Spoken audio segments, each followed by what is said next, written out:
దీపావళి అంటేనే వెలుగు జిలుగులు, కోటి కాంతులు, శతకోటి సంబరాలు. అయితే నిప్పుతో చెలగాటం మాత్రం కొంపలాంటిస్తుంది. తీరని కష్టాన్ని, నష్టాన్ని మిగులుస్తుంది. అయితే అలక్ష్యం, అజాగ్రత్త జీవితాల్లో కటిక చీకట్లు నింపుతోంది. ప్రతి సంవత్సరం దీపావళి పండుగ సందర్భంగా టపాసులు కాల్చేటప్పుడు చాలా మందికి గాయాలవుతుంటాయి. ఉత్సాహంతో ఉరకలెత్తే పిల్లలే ఎక్కువగా ఈ పండుగ రోజున ప్రమాదాల బారిన పడుతుంటారు. ఇందుకు వారు ధరించే దుస్తులు కారణం కావచ్చు. టపాసులను చేతుల్లో పెట్టుకుని కాలవటం లేదా సరిగ్గా కాలని టపాసులను దగ్గరికి వెళ్లి పరిశీలించడంతో ప్రమాదాలు జరగవచ్చు. ఎక్కువగా ముఖానికి, చేతులకి, కాళ్లకు గాయాలు అవుతుంటాయని వైద్యులు అంటున్నారు.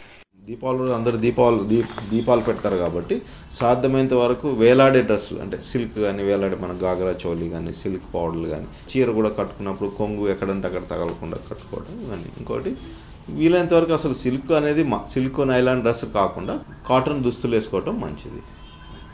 లూజ్గా ఉండకుండా వీలైనంత వరకు జాగ్రత్తగా ఉండటం మంచిది. కాలిన వాళ్ళు పరిగెత్తద్దు. ఫస్ట్ వీలైనంత వరకు బట్టలు ఇవన్నీ తీసేయటం, వెంటనే వీలైన తీసుకోవటం. ఒకటి గుడ్డ కానీ టవల్ కానీ లేకపోతే ఒక దుప్పటి కానీ ఏదైనా వెంటనే కప్పేయటం. అండ్ తీసుకెళ్ళి మామూలు నీళ్ళు కానీ చల్లటి పోయేద్దండి. పిల్లలకి చల్లటి పోస్తే మరి ప్లెయిన్ వాటర్ అంటే అటు వేడి కాకుండా అటు మరీ చల్లగా కాకుండా ఒక 10 నిమిషాలు నీళ్లు పోయాలి వాళ్ళ మీద. First important. తర్వాత కాలిన తిరువాత బట్టి హాస్పిటల్కి పోవడం, చిన్న వాటికి ఏదైనా ఇంట్లోనే ప్రైమరీ ట్రీట్మెంట్ తీసుకోవడం, ఇంట్లో బర్నాలు పెట్టుకోవడం బెటర్. సిల్వర్ ఎక్స్ ఆయింట్మెంట్ కానీ సోఫ్రామైసిన్ ఆయింట్మెంట్ కానీ శుభ్రంగా క్లీన్ చేసేసుకొని ఆయింట్మెంట్ పెట్టుకోవడం బెటర్.